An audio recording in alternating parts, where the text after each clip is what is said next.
In this video, we will demonstrate an unbalanced load flow, and the phase balance optimization function. Phase balance optimization distributes the connected phases of asymmetric elements in a way that will minimize the power imbalance in the network. The study case unbalanced load flow should be activated. In this diagram, the feeder FD103 is shown.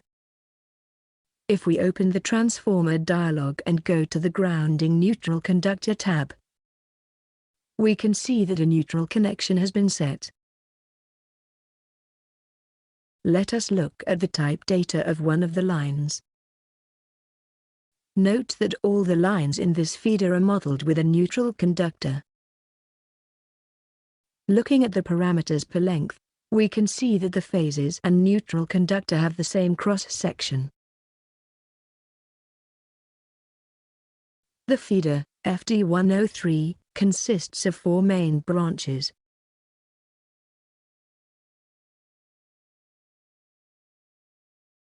The first branch contains single-phase loads, which are connected to phase A and neutral, and are supplied by a 3-phase line.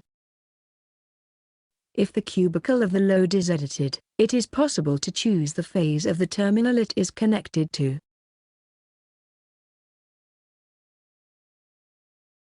The second branch also contains single-phase loads, but in this case the terminals only have one phase available, since they are supplied by a single-phase line, which is connected to phase A.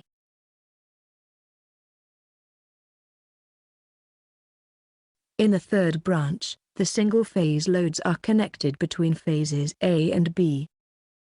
As with the single-phase to neutral loads, you can choose the connected phases in the load cubicle.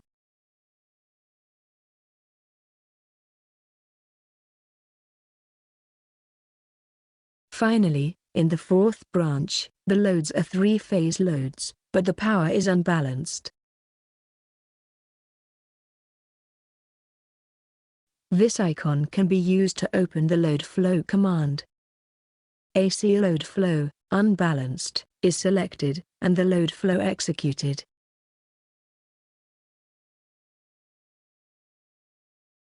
Let us look at the load flow results. For the lines, the active power in the 3 phases, and the power imbalance, are shown. It can be seen that the power imbalance is quite high. For the terminals, we can see the voltages of all 3 phases and the neutral conductor to earth, together with the imbalance factor of the voltage. This factor reflects the ratio between negative and positive sequence voltages, and is quite large in this case. The imbalance is reflected in the voltage profile. The voltage differences are very high, and some of the lines are loaded above their 80% upper limit, as indicated by the red coloring. Looking at the vector plots, it is clear that the currents are very unbalanced. And there is also a high neutral to earth voltage.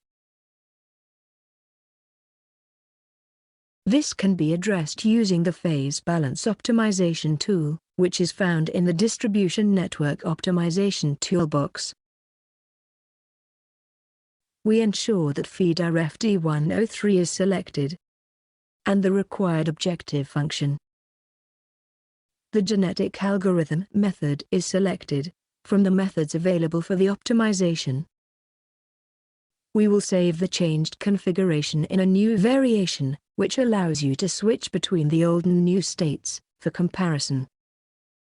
The optimization command is executed. You can see that a new variation has been created, and is activated.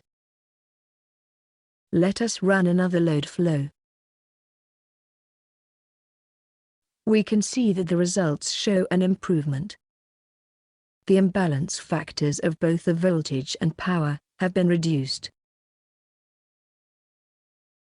Let's look at the changes made to the network elements by the phase balance optimization.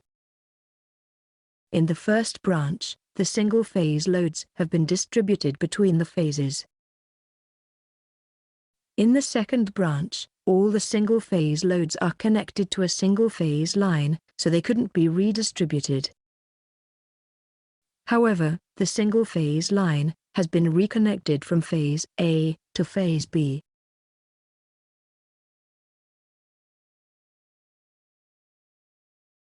The phases of the loads in the third branch have been distributed more evenly.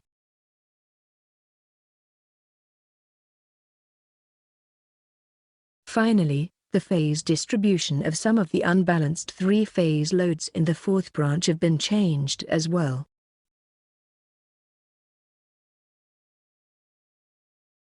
You can see details of all the phase changes in the output window.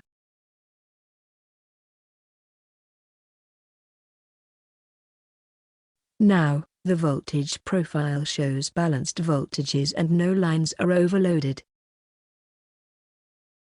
Looking at the current vector plot, a more symmetrical system is seen. And in the voltage vector plot, we can see that, as a result of the phase balance, the neutral to earth voltage is reduced to